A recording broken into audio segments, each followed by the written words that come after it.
ओम नमः शिवाय। दर्शकगण को मेरा कोटि कोटि प्रणाम।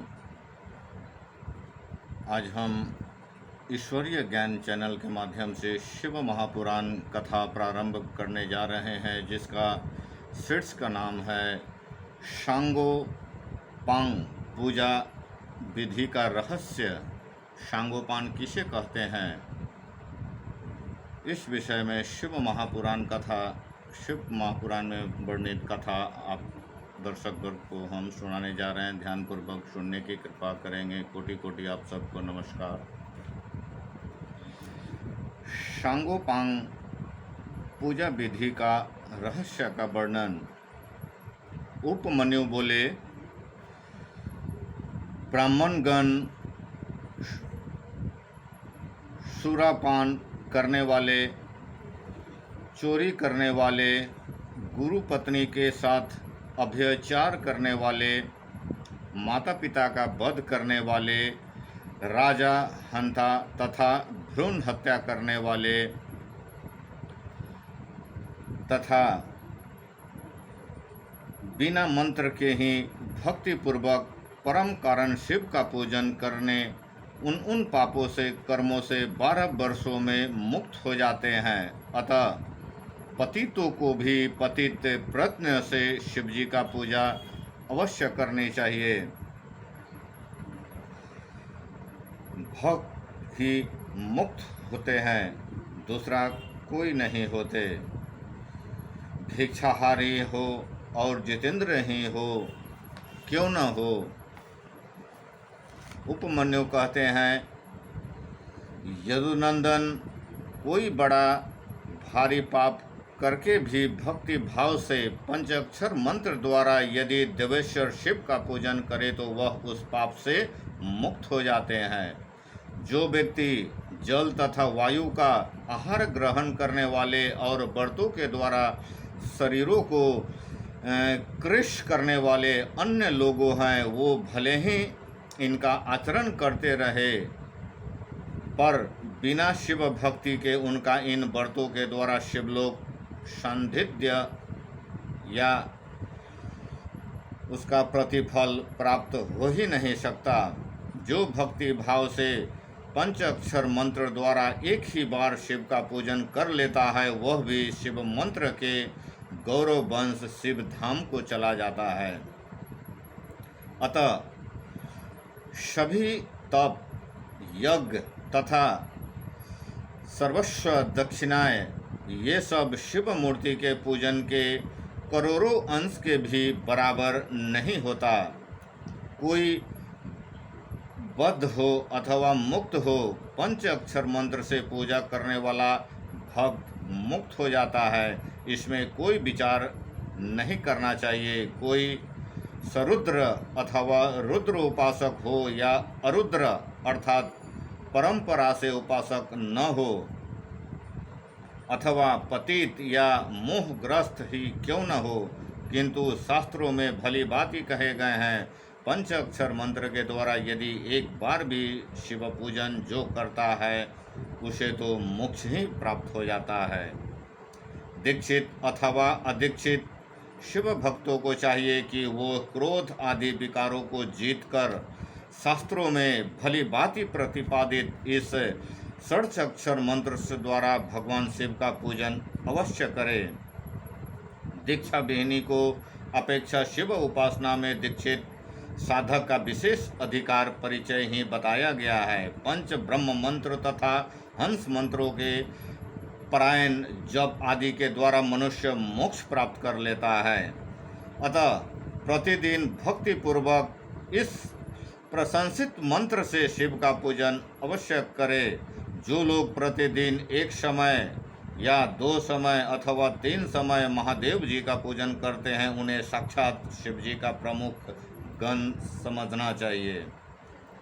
जिसने आत्मसहायक ज्ञान से भगवान शिव का अर्चना नहीं किया, वह इस दुख सागर रूपी संसार में दीर्घ काल तक भ्रमण करता रहता है, तथा जो मूढ़ दुर्लभ मानव जन्म पाकर भगवान शिव की अर्चना नहीं करता उसका वह जन्म निष्फल है, क्योंकि वह मोक्ष का घातक साधक नहीं होता।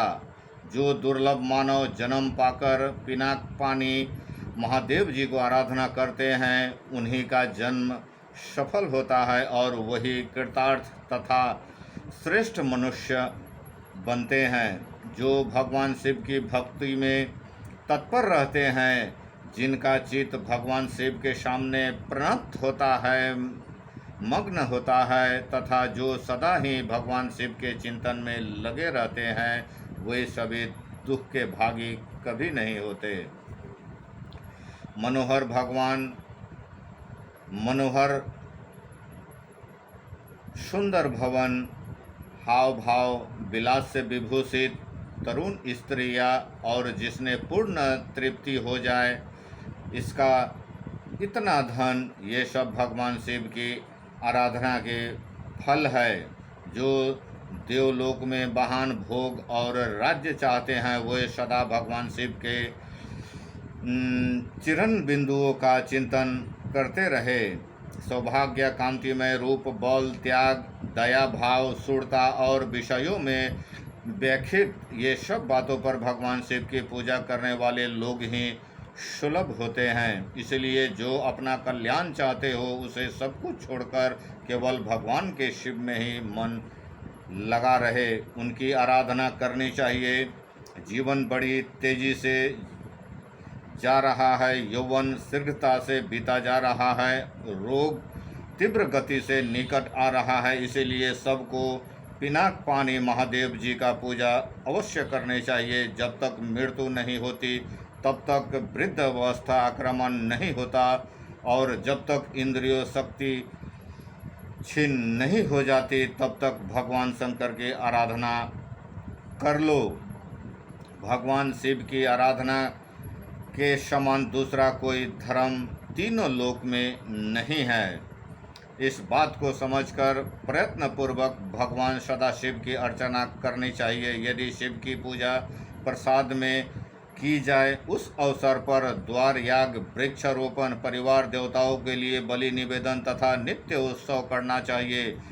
हवि को निवेदित करने से पहले स्वयं अर्चना अथवा शिष्य प्रसाद में स्थिर परिवार देवताओं को बताई गई रीतियों से बलि प्रदान अवश्य करे।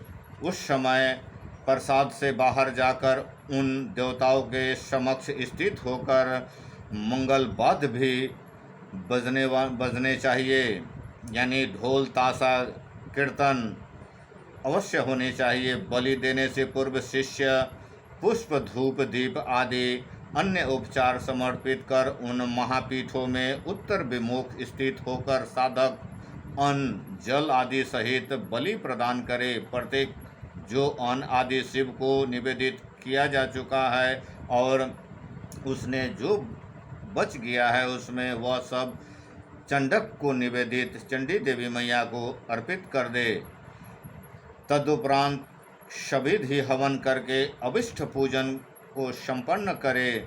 इस अनुष्ठान को पूर्ण कर तथा समर्थ मंत्र जप भी करे। इस प्रकार शिव शास्त्रों में बताई गई विधि से नित्योत्सव करनी चाहिए।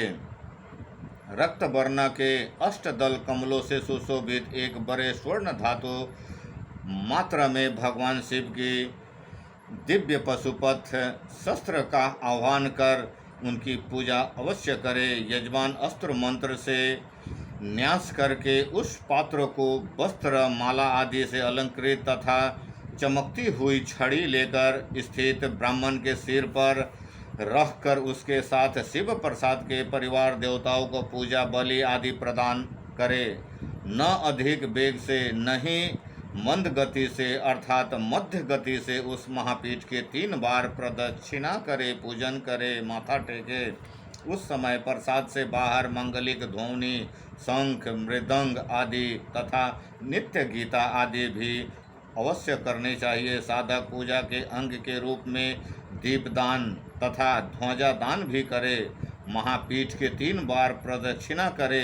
अंजलि बांधे हुए यजमान मंदिर के द्वार पर आए और अस्त्र से सहित मंदिर के अंदर प्रविष्ट हो उस शस्त्र राज का विसर्जन अवश्य करे। तदुपरांत पूर्व में बताई गई विधि से क्रम पूर्वक प्रदक्षिणा आदि संपर्क करके 8 पुष्प लेकर पूजन का समापन जरूर अवश्य करे। इस प्रकार हम सांगोपान पूजन विधि का शिव को प्रसन्न करने के लिए इस पूजा विधि को बताए हैं। सब जन, दुष्ट हो दुर्जन हो, सभी जन को इस सांगोपान विधि अवश्य शिव जी का पूजन पंचाक्षर मंत्र द्वारा अवश्य करना चाहिए। वो भक्त अवश्य शिवरूप ही माने गए हैं शिव महापुराण में। फिर हम मिलते हैं अगले वीडियो में। दर्शकगण को मेरा कोटि कोटि प्रणाम। धन्यवाद।